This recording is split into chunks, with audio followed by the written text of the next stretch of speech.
Anglers Extra. Welcome back to the Anglers Extra pregame show. Hudson Ridley alongside JT Quinn for the catch of the day. JT, yesterday you were the starting pitcher on opening day, throwing 10 strikeouts. Despite getting the loss, how'd you feel out there? I felt good. It was a lot of fun just to get back out there, and obviously opening day was super fun, and unfortunately we didn't win, but it happens, and we'll just move on and get this one. So. Something your manager Dennis Cook said was that you mixed in your pitches well. That fastball and the slider were both working to put away hitters. How did you feel about that pitch selection? I thought it was good. I started mixing in breaking balls and just landing it. I think that was the biggest thing for me, was just landing breaking balls and being in the zone and making them swing. So yeah. Yeah, you really improved on those two pitches in your time at Georgia. That wasn't always the case at Ole Miss. Did something really click for you when you eventually made the move?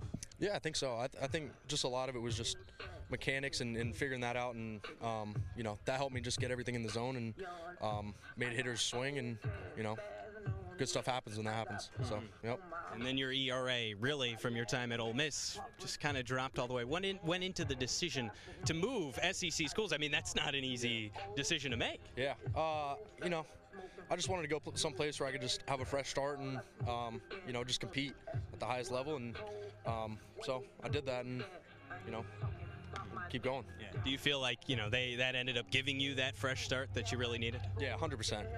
I love the coaching staff over there, the players, everybody was just awesome.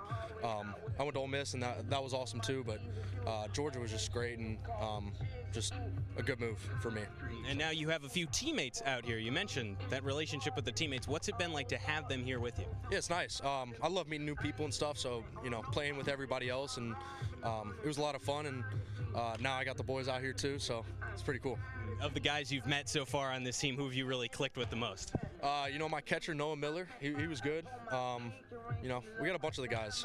Dakota Stone, everybody's cool, so, yeah. On the coaching staff, too, it's pretty helpful to have two former major league pitchers helping you with some of those pitches. What have they taught you so far, even though it's pretty early? Yeah, the changeup was something I was messing with a little bit last night, and obviously Jay and Dennis, both threw a lot in the bigs, so they were just helping me out with that, and they have a lot of experience, and it's just cool to just take little bits and pieces from them. So yeah. Not always the most free time out here, especially early in the season, but if you got up to anything fun in the community of Chatham so far and around? Yeah, we tried to go fishing. It didn't go well, like I said, but we'll get back out there and try and catch some more fish. So. Any plans on hitting a new fishing spot, perhaps? Yeah, Lighthouse Beach. We'll see. We'll be out there. Good fishing in Georgia at all? Not really. No, we catch some bass maybe, but that's about it. But yeah. A little different than out here. A little bit different. No catch today for JT Quinn, but we had a catch of the day with JT Quinn. JT, thank you for joining us. Yeah. Jake Klein has the rest of your Anglers Extra pregame show coming up after this.